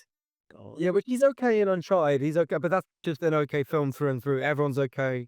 The film's okay. Have you watched it? No. Yeah, it just looked like one of those things. I was like, This is what I'm saying, though. I'd rather have an M. Night Shyamalan film than Uncharted. That is like, it's a known IP. Yeah. It's got a cast of very adept actors doing their roles very adeptly, but the roles are boring, the script's boring, nothing really happens. It's fine, whatever. But you could easily stick that on a Sunday evening when you want to scroll your phone. That's exactly what those kind of movies are. Yeah. And I mean, that's what, I mean, it's literally what they're designed for. They're designed for the second screen. Like, it's easy to know what's happening. You look up, oh, it's Tom Holland, he's in a fight. Okay, let's go back to the phone for a bit. And I'd rather have an M. Night Shyamalan one, where you look down at your phone for 10 minutes, you're going, what the fuck? Yeah. Why are they in a different city now? Or even if you watch it the whole way through, you're like, what the fuck? It's a very good point. Very good point. Okay, so interesting that you liked it more. I did like it more. I still don't think it's a good movie, but I still enjoyed it a lot. Okay. And this is my question to you. I'm sure you've been asked this on podcast. Yeah. What defines a good movie for you? Oh. No, it doesn't need to be the best news, but what does a movie need to have that I think that companies didn't have? I think it needs to make sense. Come on, son. You ever seen Eraserhead? Yeah. Oh, okay. Yeah, wait. Good boy. Lynchian stuff. What's the one? Mulholland Drive? You know what? Good point. Those are great. Maybe it's a combination of everything, though. Maybe it's a combination of that needs to be worked with. Good acting as well. The directing needs to be good. Like, I think it didn't land because I don't know if it's his directing. I don't know. There's something about it. Because he's a good director. I genuinely stand by he's a good director and terrible writer. You reckon? You're a good director, yeah? Yeah. Interesting. I genuinely think he's a good director and a bad writer. I mean, he's definitely fun. Like, I mean, we talked about Split. I mean, it's a fun film. Like, Split is very claustrophobic at times, and also kind of campy. Yeah. Yeah, you're right. Like, that's what, like, when it cuts from him, like, locking these teenage girls up to then him, like, being in this therapist office. Yeah. It's like, it's fun, right? I think he's great at concept. And then, like, not so much on the execution. But that's what I respect these people more and more in this age of AI. Yeah. Because you can, again, not a film I watched, but something like Red Notice, which is like an AI generated film. Yeah. With 3 actors that get certain demographics of people in to watch it. Bankable action film, doesn't really matter what it's about. I've watched the trailer, I don't know what it's about. It's just 3 something to do with Christmas. Who knows? Yeah. So let's just do that, and then let's put that out there. Whereas I think this, I'm interested. That's why I've gone and read up on these movies. Yeah. That's why I've gone up and read on them, because I want to know what happens. The premise is good. I agree with that. I think the main criticism is the script. Yeah. I mean, it just makes absolutely no sense. The problem with M. Night Shyamalan films is humans don't talk like they're people. No, this is it. There's no one in there that you're like, oh, I've said that before. they're all saying mental stuff to each other. Like when the lady's on the phone to her daughter in a group, Yeah. and for some reason everyone just stands around and watches have this phone call with her daughter, and then Mark's like telling her what to do, and then the woman's like telling the daughter because some random dude's just like you wouldn't listen to some random dude, Yeah. and then they're hearing on the phone about the death. It's just that's a mental. That's never going to happen. You would take that call away. You wouldn't have just 40 people standing around. Oh, I think this lady's daughter's about to die. I think let's all just watch this happen. Mental. That's all stuff's crazy. Yeah, Mark Wahlberg. The amount of times he goes, I don't know, I don't know, I don't know, and he's supposed to be. I think he's again. This is what the problem with it. He's more of the other. He's either a science teacher. So he's like a. Did you watch Ryan Gosling science movie came out this year? Project Hail Mary. He's either that where he's like actually smarter than everyone. Yeah. And he's actually in the room being like, it's because of this, it's because of this. Oh shit. I mean, he's like a savant who just happens to accidentally work at high school. Yeah. Or is a specialist in what's happening. And really Shyamalan's like, nah, fuck that. Okay, fair enough, M. Night. So he's the everyman. He's just a mechanic. Mark can do that. He's a mechanic. And he's there to be like, what's happening? I'm trying to look after give him a child himself, instead of having him be just a married man. Nah, I'm not doing that either. I'm going to make him kind of know about science, but not be able to explain it. Yeah. But not enough to that anyone knows anything going on. Yeah, 100%. And that's the beauty of M. Night. See, AI isn't doing that. ChatGPT isn't doing that. Because it's like, well, no, actually, to write a good film, you have to either have someone who explains it or someone who's pointing out asking questions. No, M. Night said, I'm going to have someone who knows about science, but doesn't know anything about this particular branch of science to help me. God, if only this was about a meteor strike, I would have really had a lot of good things to say. And I find that very impressive about him. And That's so funny. but yes, it's mental to have that as your main character. It's like the exact opposite thing about what you would do in a story. Like, Yeah, no, but this is what I was saying. This is why this film stands out to me as it has character. All right, it has an actual person behind it. You can't ChatGPT that, right? If you ChatGPT this, you get a very 3-star film. But with this, you're getting mental. Like even the guy who's his best friend. Yeah, his best friend who then just leaves. Just goes, oh well, the world's fucked. What should I do? I'm just going to try and find my wife. Oh, right, because he's got no one else. No, he's got a daughter. yeah. And he says something about, if you're gonna hold my daughter's hand, make sure you meet it. Yeah. It just threatens the lady who's going to look after his kids. It's like, what is that? And also, if you care about your daughter so much, don't fucking leave her. It's just your supposed best friends, the wife that you don't seem to get on with, and then go off for driving a car when everyone's killing themselves. Yeah. I tell you what I do like about this film, though, and this is why I picked this one out as well. I think there's a lot of films I've watched where I struggle to remember actual scenes. Yeah. And what I like about this is it is an excuse for a lot of set pieces of gruesome death. Yeah. I know so many. They're really heroic. They were worse than I remember. Yeah. The one where the guy goes out into the garden and sets his lawnmower to spin around and then just lies on the grass. Yeah. And I saw a video sort of criticizing this, being like, oh, we have to wait ages for him to get him over. I remember that being so horrible that you're just waiting for this to happen. Yeah, it's an inevitability tension, 100%. And it also feels like no one can save him. Like it's time for someone to save him or something like that. But it's no one can save him.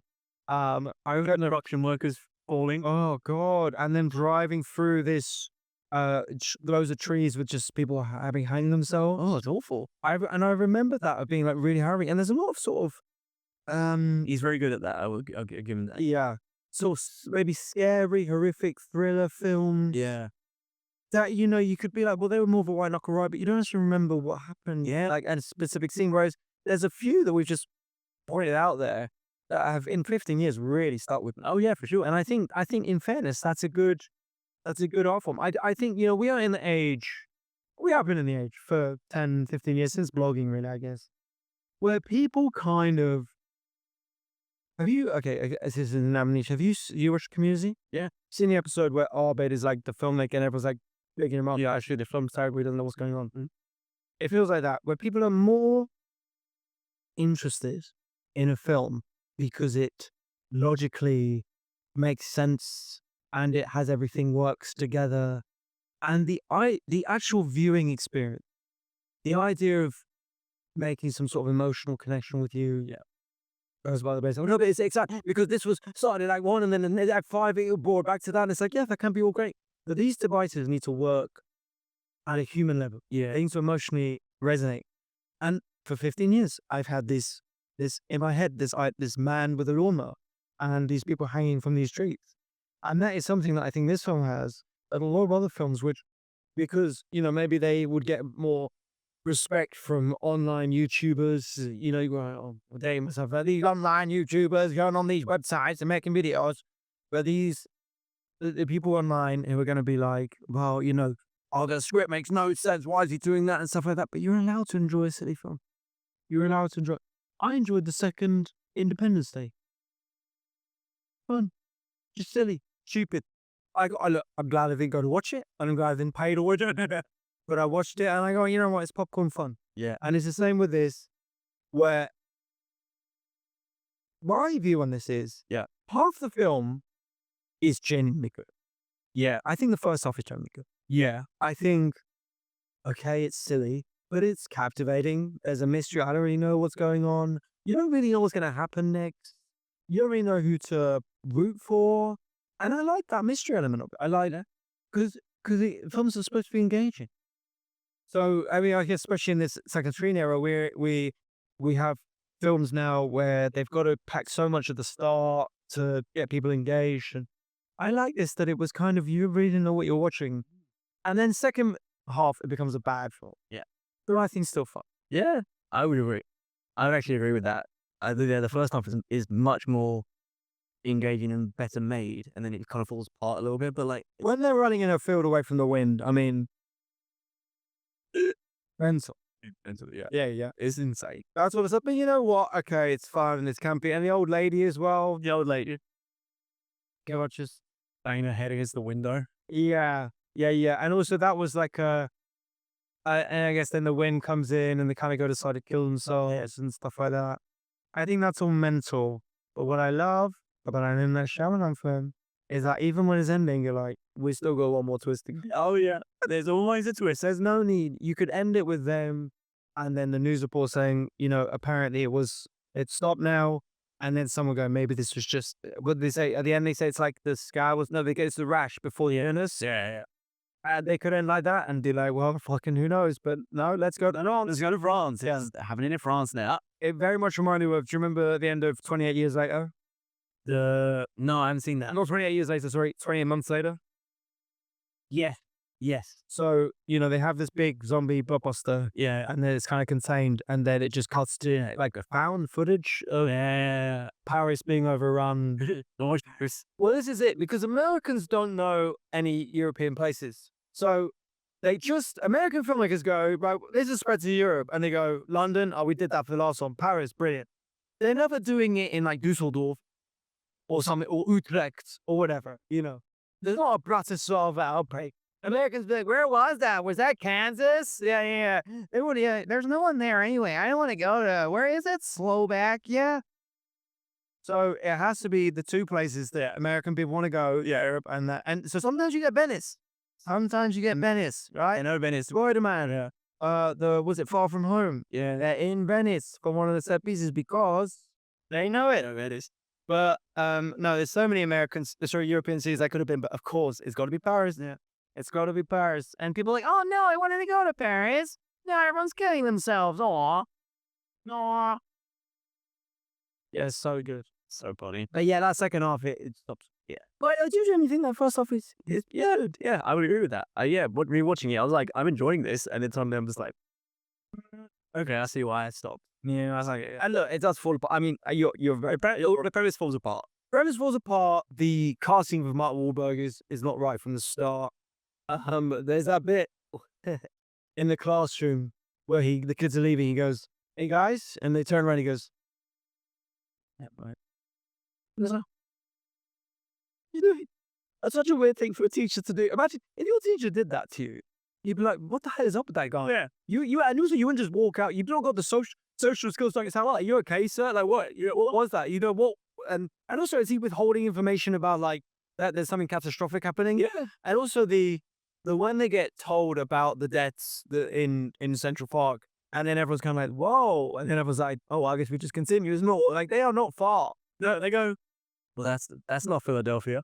yeah, mad.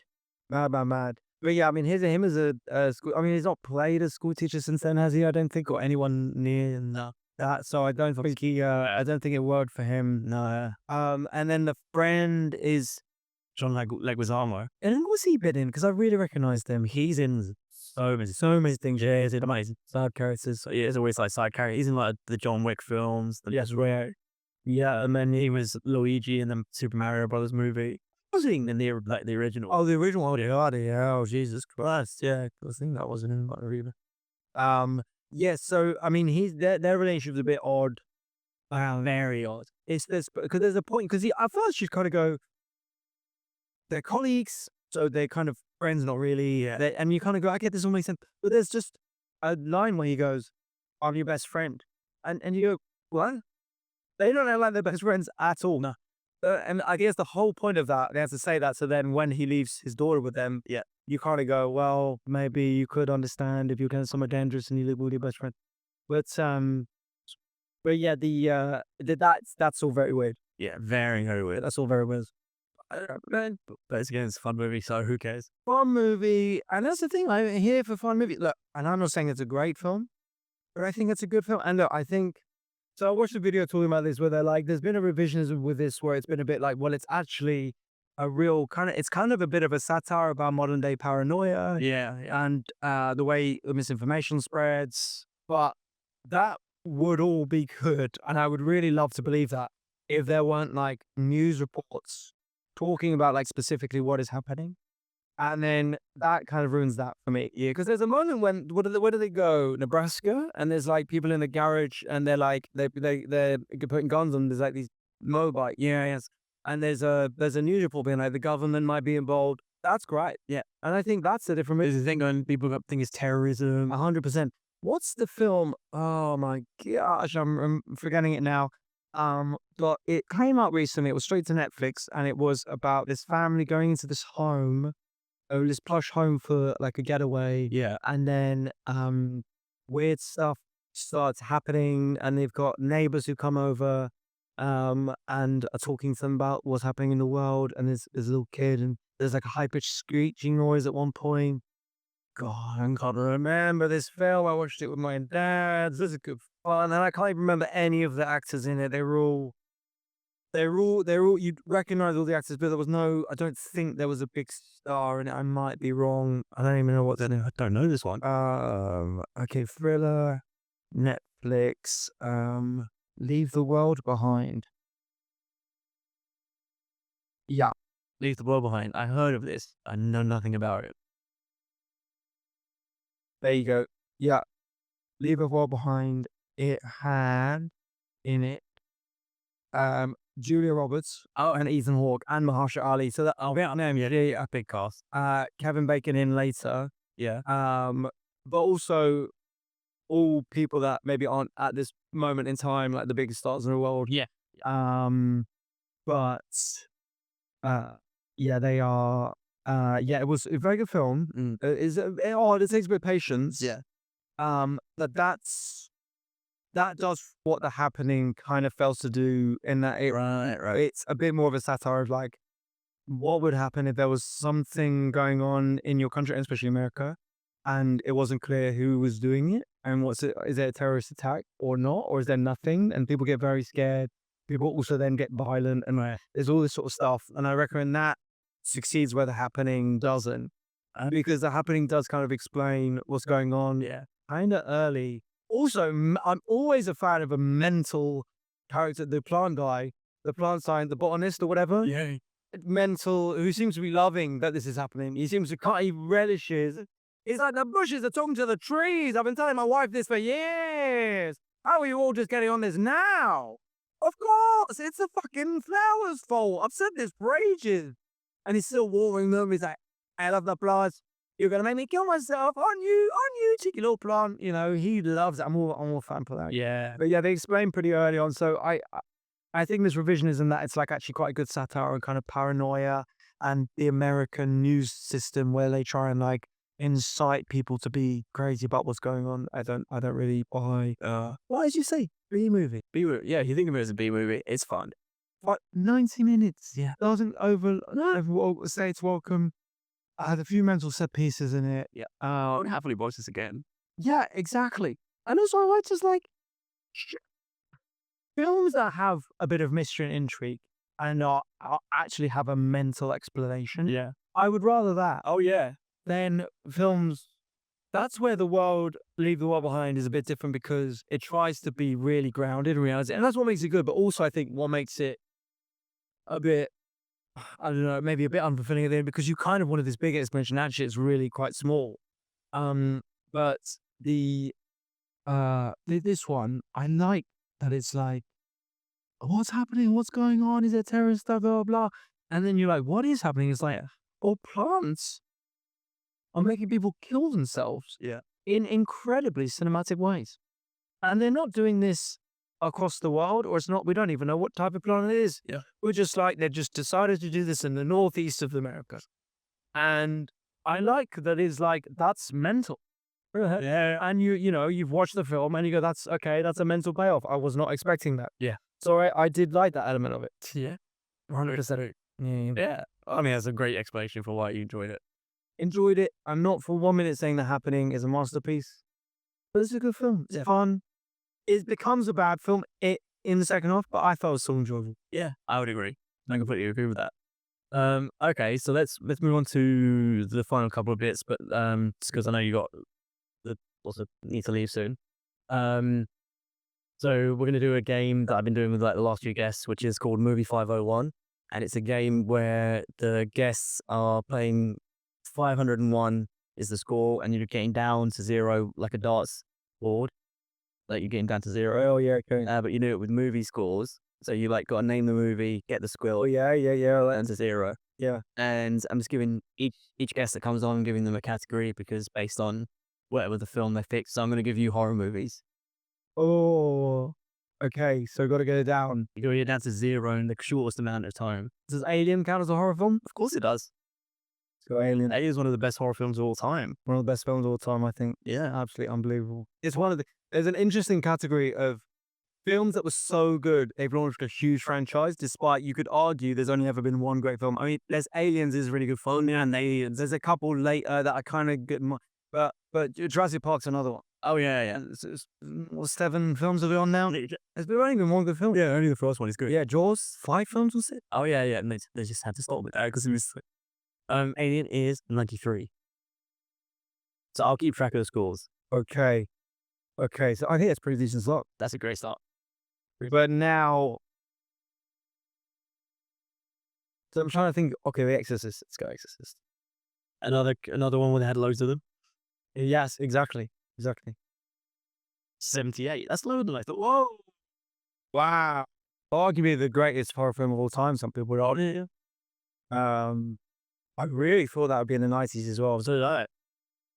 So you're at 171. So you got 330 to go. Okay. I got a couple in my head, but I'm kind of thinking, you know what? For recency bias, I think people have not retrospectively done that. But I'm going to go with Obsession. Great movie. Loved it. Very Florentine this year. Yeah. 94. There you go. Yeah. So imagine that. That's got what, 16 more than The Exorcist. Yeah. Right. So you got 236 to go. I mean, I'm almost tempted to go recent again. Yeah. Because of how well that went. Yeah. Let's go Weapons. Or another amazing one. Love Weapons. Love Weapons at 93. Okay. Smashing this so far. 358. So you got This is like 160. 143. 143. This is now we need to kind of we'll get into. We can get in good. It's been done. The shortest this has been done in is 9. And what's this? Or we are? You've done 4 so far. Oh, do I have to get it bang on though? To end it, yes. Yes. I mean that's Where it gets hard. yeah. But then we can just go on and hold it on. I'm almost thinking I maybe need to give myself a bit of leeway here then. So I'm on 143. You're on. You've done 358, so you're on. Yeah, 143. You've got left. So like I need to get 50 at least on this one to then pay attention to it in one. Do it And there's a name of a very bad horror film. yeah, but there's one side. But is there if I name a horror film here that has less than 50, there's no chance. Because Oh, okay. yeah. So I've got to get some. So I've got to do something that's at least good. At least good. Oh, this is. Yeah. Because now I'm trying to think. Well, maybe I kind of get 272 during the 70s. Maybe. Let's go for Rosemary's Baby. Old school. I feel like that's going to be around the 70s. I think so. 97. Okay. Well, we did that. We accomplished our task. 455. So that's 46. Yeah, 46 to go. Good maths. Thank you. Now we have to go some rough ones. I'm looking at sort of films like The Nun. And sort of but I'm not saying I'm not going to say. I'm just spitballing here. Yeah. The Nun and the sequel. Yeah. Sequels, I feel like, are the good sequels are the good ones. I think. I'm Conjuring. I feel like one of the recent Conjuring films must be around there. See, these are the ones where I'm like, I have no idea what they could be. Yeah. What was what amount again? 40. You need 46. Okay, so I'm gonna go with the latest Conjuring film, whatever that one is. 4. Last Rites. 57. Too hard. 46. Okay, Boston. Okay, that's good to have a benchmark there. Yeah, that's good. Yeah. That's very close. Not too bad, isn't it? Not too bad, because you're kind of looking at it needs to be at least a 2-star film. Yeah, it's something around that, isn't it? That's higher than I was expecting as well. Yeah, same. I think people have a lot of care for that franchise. I think they're not. So then maybe let's go The Nun 2. Is that, are we on The Nun? Yeah, The Nun 2. The Nun 2, yeah. 51. Oh, so close. You're right there. I think you're gonna do it. No, I don't. Those are my couple that I thought in recent memory, I think. Oh, no, I mean, so I'm not a big horror fan, I will say. So I'm kind of thinking in recent memory what's kind of coming, because there's quite a big horror in it, and he's on. Yeah, it has. And now I'm thinking, like, again, I think sequels is the way to go. I'm thinking like Texas Chainsaw Massacre sequels. I mean, they've been, Hostel,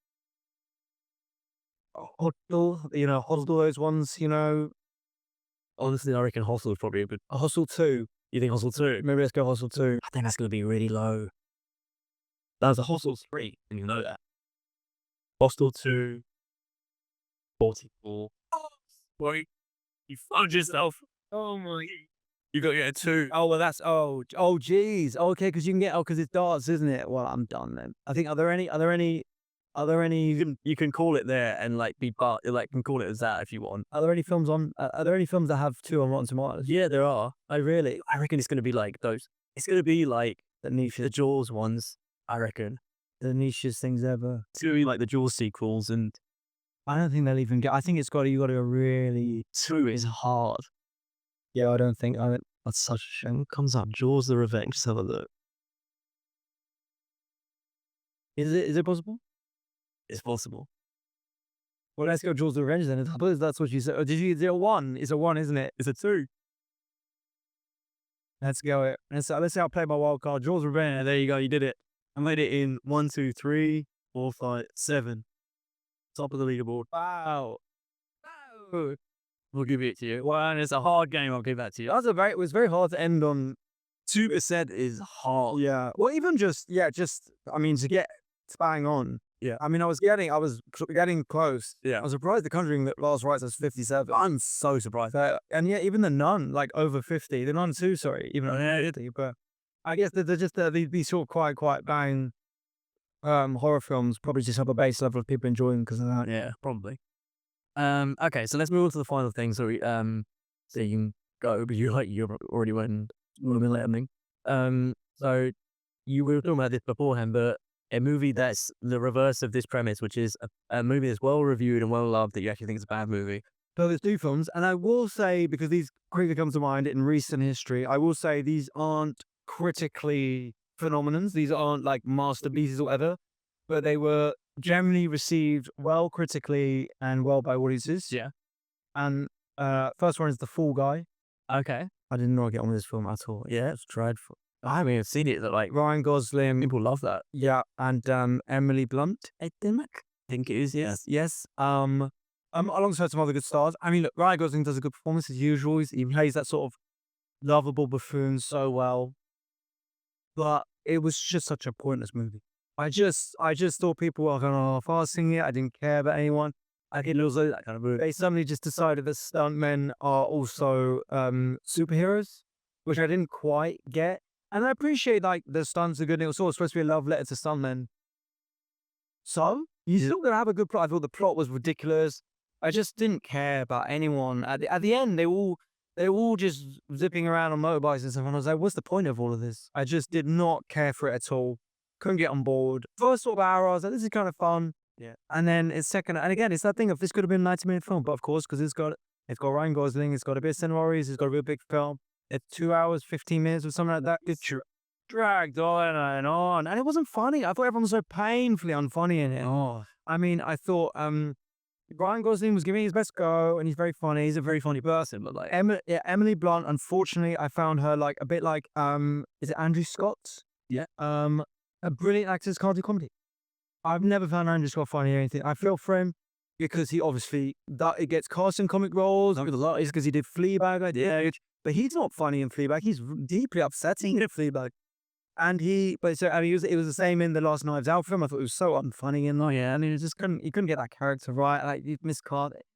Well, I say all this by the way, phenomenal actor, great actor. Same with Emily Blunt. Yeah, phenomenal actor. Both great, fantastic. but I agree with you. In this film, Emily Blunt not funny, no chemistry. But I got told that they have great chemistry. Did not see it at all. She's just not for me.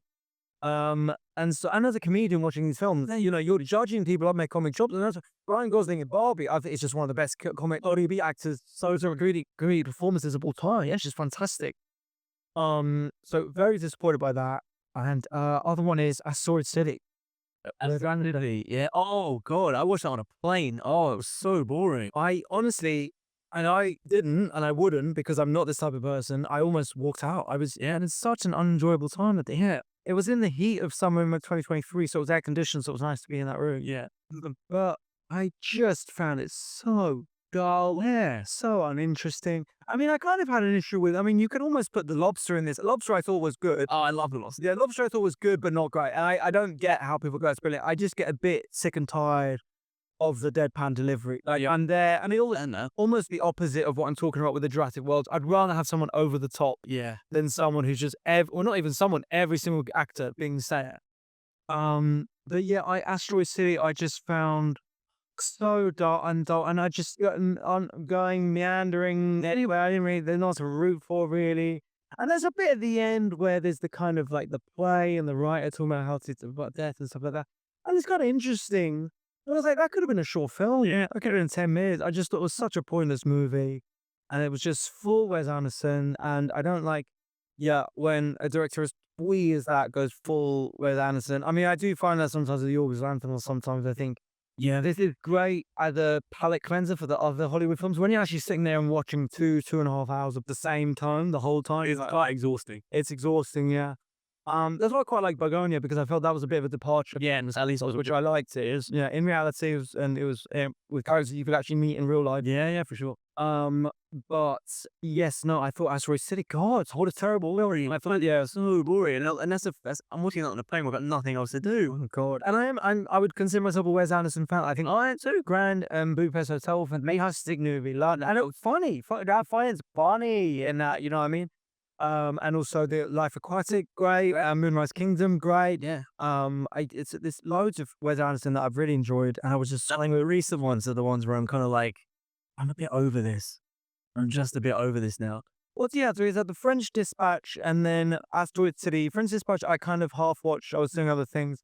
I kind of enjoyed it. That was that. And then there was one with Benicio del Toro, which I didn't watch, which was about like heirs. He had certain heirs to. He was gonna die or something. Venetian Scheme. Venetian scheme. Yeah, so Venetian Scheme. The dogs are the dogs. I like Other Dogs. Right, that was quite good. Or is it Howdy. French Dispatch. Yeah, the last three, I'm just kind of like, just a bit over this now. Grand Budapest Hotel, I love. so good? As in, and then beyond that, I've just been kind of like, Yeah, I mean, it's a bit of a bell curve with him. It's kind of, he's fun, he's tone, he got it right at the Grand Budapest, and it's kind of maybe on the way to Yeah. and because I mean, look, it's still incredible. I almost think that's similar with Nolan and Shyamalan. It's incredible to have a style that you've made your own. Yeah. If anyone tried to copy it, it'd be like you're copying Wes Anderson. As an artist, it's incredible to do that. When every film feels so similar. Yeah. With the same actors. And you feel like you could just blur them together. Is which Bill Murray film was this? Yeah. And you want something like, tell us, do you what I would say to Wes Anderson, do you have a story to tell now? Are you just making a film every 2 years because you can and you're allowed to? Yeah. And as long as you keep making money, and I get that. Why not? You know, not a lot of people get to keep making films. If you keep making money, why not? What is the story you're telling anymore? Because I thought that's so deep. I was really sitting. Oh yeah, let's have a bunch of kooky characters out in the Midwest. Is it? Showing Same people that I always have in every film. same people talking, delivering everything in the same way, and it's pointless. No story. Yeah. I found it really boring. No, that's might be my least favorite of his films. Mm. Or they're like I was just looking at the score. It's really interesting to see the scores because like he's gone from like those films beforehand are all in the 90s and everything, and then he goes to these ones and they're like 75, 76, 77. Just like very similar scores, and it's just a dip, just a sudden dip. But that's all right. Not bad by any means, but there's a definite dip there. Yeah, I have that issue with those. I mean, look, I'll be real with you guys. I get the premise on the podcast. I don't like Rotten Tomatoes, by the way. Oh, this is one of the premises of guys. Like it's art of it. I never agree with this. Yeah, because I don't like an aggregator. I think you always know you're talking to an idiot when it comes to film. When someone says their favorite film, and you know it's because they've looked at Rotten Tomatoes top 100 films, Yeah. and that's why they've said it. Yeah. Because films are deeply personal. They have a connection with every film. It's always at the time and life you watch it. There's films I've fond of. Transformers. I liked it the first because I remember being a kind of teenager Iron Man and just being like, yeah, hell yeah, blockbuster. Like I was like 14. I was like, yeah, just go to the cinema. I can't watch 15s yet, and then just and watch them beat each other up. And right. But I would not go and say these are great movies. But yeah, so I think the fact that they're getting those scores still, I think is a kind of bit of cult of Wes Anderson, to be honest. And I think if Asteroid City came out and it was from a new filmmaker and you'd never seen a Wes Anderson film before, you know, I think that people aren't saying that's a great film. And also, interestingly, I think that would be a more interesting film because like, what's this person doing? But it wouldn't be a commercial success. Oh no. And the fact that Wes Anderson has done films like this so much better, I find incredibly dope. Yeah, I agree. I want to see him do something a little bit different now. I would love him to make a Marvel film or something like that instead. Like just some crazy, and that's what Edgar Wright, one of my favorite filmmakers, done a lot of different genres. Yeah, he tries new things. I was thinking, he makes documentaries, he tries new things. He tries something new. And he has a style. I watched The Running Man, I enjoyed it. Yeah. I think kind of falls apart a little bit in the last 20, 30 minutes. But for 2 hours, I was really enjoying it. Yeah. And that's a full-on American blockbuster. That's not in any way a twee English action film. It is a full-on America, fuck yeah, blockbuster with all the satire of it and everything. And it's great. It's great. Yeah, it's fun. I enjoyed that. And yeah, I agree. Like Edgar Wright, I really respect him because he will do something different every time, but still keep his style. Yeah. I had a interaction with him briefly when I was younger. I was on my day job and I was at one of these events that I used to interviews at, and I saw he was speaking, so I was like, I'm going to watch him. I'm going to dip out of here. So I snuck in and watched it. It was really interesting. And it came to the Q&A bit, and I did my dissertation on the Cornetto trilogy. Oh, no. Right? So I didn't do film at uni, but I did English literature, but you were allowed to because there were film courses. So I was like, fuck yeah, I'm going to watch films, in my dissertation. And I told him that so I did a Q&A, and I asked him basically what my dissertation question was, which was really fun to be able to ask him that. And there was a mic being passed around to answer it, but I was just like, look, my voice is so loud and obnoxious. I'm sure you'll hear me anyway, which you did hear me. And I kind of got off, and he kind of laughed. And he went, oh, you don't sound obnoxious at all. And I went, well, you hang out with a lot of actors, so you're around a lot of obnoxious people. Not a lot. He looked really like, My film career is very important. Oh wait, okay, great. But yeah, it says, but yeah, he's a great director. Yeah. Okay. This has been great. Thank you so much for coming on. This has been like really, really fun. Is it? But not, I'm so surprised. Yes, I'm just saying this has been really fun. oh well, thank you so much for having me. No, I can so surprised at all. I don't invite you on the place. Well, yeah, I love film. I'm no expert on films, but I love film, so it's a pleasure to talk about it for a while. So I appreciate you. Yeah. Thank you so much. How can people find you online? And Oh yeah, Ali Woods gigs, ALI Woods gigs. I sign up to my newsletter to find out when I'm gigging near you. That's the only way to find out. And yeah, I just get some stuff if you like that. And I'm actually gonna try and my find foray into making some sort of short films. So maybe we'll shout for that. I'm like, yeah, everyone will down for that. Yeah, thank you for coming on. Thank you.